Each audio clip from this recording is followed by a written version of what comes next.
Hello friends, मैं हूं जितेंद्र कुमार और आज आप लोगों के लिए टॉपिक है फैमिली प्लानिंग या परिवार नियोजन। तो इससे पहले कि हम टॉपिक शुरू करें तो जिन स्टूडेंट्स ने हमारे चैनल को सब्सक्राइब नहीं किया है वो चैनल को सब्सक्राइब करें और लाइक करें, शेयर करें। और वीडियो से संबंधित कोई भी क्वेरीज हों या कुछ कहना है तो कमेंट बॉक्स में जाकर कमेंट करना ना भूलें। बहुत बहुत धन्यवाद। देखिए, शुरू करते हैं बिल्कुल ना रुके हुए। फैमिली प्लानिंग यानी परिवार नियोजन। परिवार नियोजन का मतलब ही है कि परिवार में सदस्यों की संख्या को सीमित करना या सीमित होना। हम करना भी लिख सकते हैं, परिवार में सदस्यों की संख्या को सीमित करने को हम परिवार नियोजन कहते हैं। यानी कि limited members in a family, एक परिवार में सदस्यों की संख्या को हम कम करते हैं या कम कैसे करें, सीमित कैसे करें जिससे कि पॉपुलेशन कंट्रोल हो, हमारे देश में पॉपुलेशन की संख्या ज़्यादा ना बढ़े। तो उसके लिए हम परिवार नियोजन कहते हैं। देखिए, परिवार नियोजन की प्राकृतिक और आर्टिफिशियल दो प्रकार के मेथड्स आपको देखने को मिलते हैं। जब परिवार नियोजन होता है यानी कि परिवार में जब सदस्यों की संख्या कम होगी तो डेफिनेटली पॉपुलेशन क्या होगा, पॉपुलेशन का जो स्तर है वो घटेगा, पॉपुलेशन ज़्यादा नहीं बढ़ेगी और जो संपूर्ण विश्व में समस्याएं आनी है जनसंख्या की वजह से वो नहीं आएंगी। इसलिए परिवार नियोजन हर व्यक्ति को अपनाना चाहिए। जितने विदेश में जो लोग रहते हैं, विदेशी कंट्री हैं, जो विकसित देश हैं, वहाँ पर परिवार में एक या दो ही बच्चे होते हैं। जनरली एक ही बच्चे, एक फैमिली में दो पेरेंट, एक माँ बाप के केवल एक ही बच्चा होता है। अब तो खैर हमारे देश में भी ऐसा होने लगा है, छोटा परिवार सुखी परिवार को लोग समझने लगे हैं।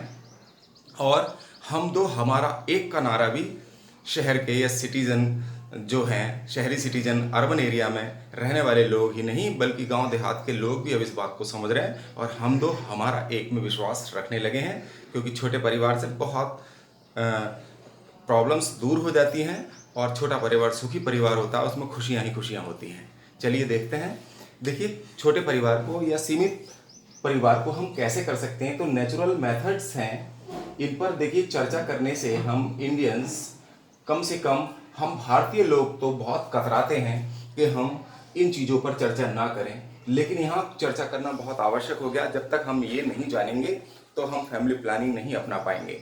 तो देखिएगा, पहला है आत्म संयम, जिसे हम सेल्फ कंट्रोल कहते हैं। जो स्त्रियों में मासिक चक्र होता है, तो आप लोगों को हमने पहले भी बताया था, जो मेंस्ट्रुअल साइकिल पाया जाता है तो उसमें 14वें दिन अंडोत्सर्ग होता है, ओव्यूलेशन होता है। आप लोगों को जानकारी है ये। अंडोत्सर्ग कौन से दिन होता है? 14वें दिन। तो हम इस बात को ध्यान रखते हुए क्या करना है, हम आत्म संयम रखना है। तो 10वें से 17वें दिन का जो ये टाइम है, ये असुरक्षित टाइम होता है। इस समय निषेचन होने के, शुक्राणु और अंडाणु के जुड़ने का समय होता है। तो 10वें जो मासिक चक्र का 10वां दिन है, वो 10वें से 17वें दिन तक ये असुरक्षित काल होता है। तो इस समय व्यक्ति को आत्म संयम बरतना चाहिए और इस दौरान सहवास या संभोग या मैथुन नहीं करना चाहिए। तो ये प्राकृतिक विधि है, इसको अपना कर, क्योंकि 14वें दिन ओव्यूलेशन होता है तो ये 10 से 17वें दिन कभी भी अंडोत्सर्ग हो सकता, निषेचन होने की संभावना रहती है। फिर आता है दूसरा, लैक्टेशनल एमेनोरिया। लैक्टेशनल एमेनोरिया का मतलब ये है, जब महिला प्रसव के दौरान, जब वो शिशु का जन्म दे देती है, शिशु जन्म हो जाता है, तो वो कम से कम 6 माह तक भरपूर मात्रा में शिशु को स्तनपान कराए, उसको, अपने बच्चे को लगातार दूध पिलाए और उसको पानी ना पिलाए, जरा सा भी 6 महीने तक केवल स्तनपान से ही उसका पेट भराए। तो ऐसे 6 मंथ तक निषेचन ना होने के चांसेस रहते हैं। तो ये जो समय है केवल 6 मंथ का ही होता है। अगर 6 मंथ तक महिला ऐसे करती है तो 6 महीने तक क्या है कि निषेचन नहीं होगा और परिवार में फिर प्रेगनेंसी भी उस महिला को नहीं होगी और नए शिशु के आने में भी कोई जल्दी या शीघ्रता नहीं होगी। तो इसलिए लैक्टेशनल एमेनोरिया बिल्कुल अपनाएं, कि स्तनपान खूब कराना चाहिए और इससे बच्चे स्वस्थ भी होते हैं, उनकी इम्यूनिटी भी बढ़ती है और हम परिवार नियोजन भी कर पाते हैं इस विधि से। तो चलिए देखिए, फिर है बाह्य स्खलन या अंतरित मैथुन, जिसे हम कोइटस इंटरप्शन भी कहते हैं। कोइटस इंटरप्शन का मतलब सीधा ये होता है कि जब कोई पुरुष सहवास के दौरान या आंतरिक मैथुन के दौरान वो वीर्य का स्खलित होने से पहले, चरम सीमा से पहले क्या है, वो स्त्री के योनि से बाहर वीर्य का स्खलन कर दे, तो भी हम क्या है, निषेचन या फर्टिलाइजेशन से बच सकते हैं और प्रेगनेंसी से बचा जा सकता है और फैमिली प्लानिंग में इस बात से मदद मिलती है। लेकिन ये सारी जो विधियां हैं प्राकृतिक, इनका कोई गारंटी नहीं होती है, कई बार ये फेल भी हो जाती हैं। चलिए अब देखते हैं आर्टिफिशियल मेथड कौन कौन से हैं। जितने भी आर्टिफिशियल मेथड हैं वो बिल्कुल सही हैं और इन आर्टिफिशियल मेथड से हम फैमिली प्लानिंग कर सकते हैं। कॉन्डोम ये पुरुषों द्वारा यूज किया जाता है, इसके द्वारा ठीक है गर्भधारण के कोई चांस नहीं रहते, 100% सिक्योर है और हम इस प्रकार फैमिली नियोजन कर सकते हैं। दूसरा है आईयूडी।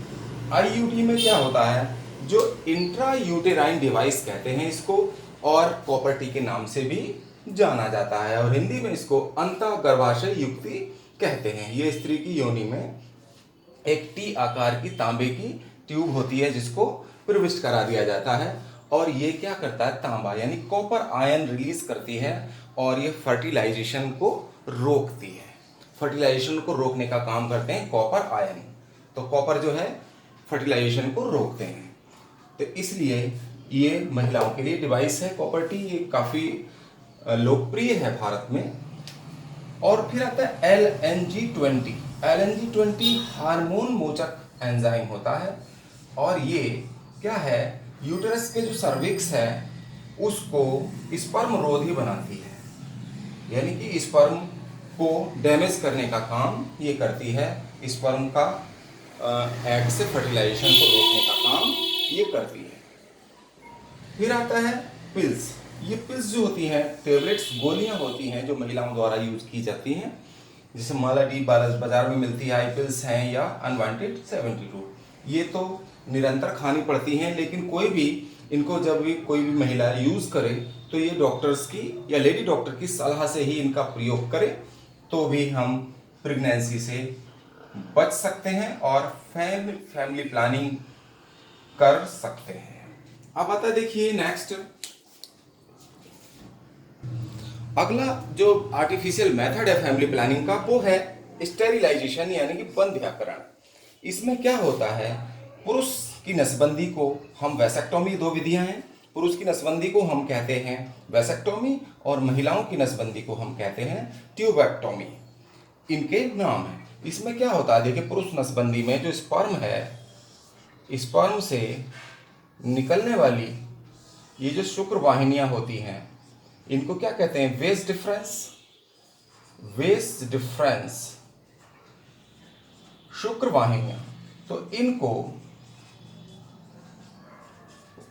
यहां पर कट करके और यहां पर क्या है, धागे से बांध दिया जाता है, तो इससे जो रिलीज होने वाले स्पर्म हैं वो बाहर नहीं आ पाते, तो इसलिए इसको क्या कहते हैं, वैसेक्टोमी, और निषेचन नहीं हो पाता।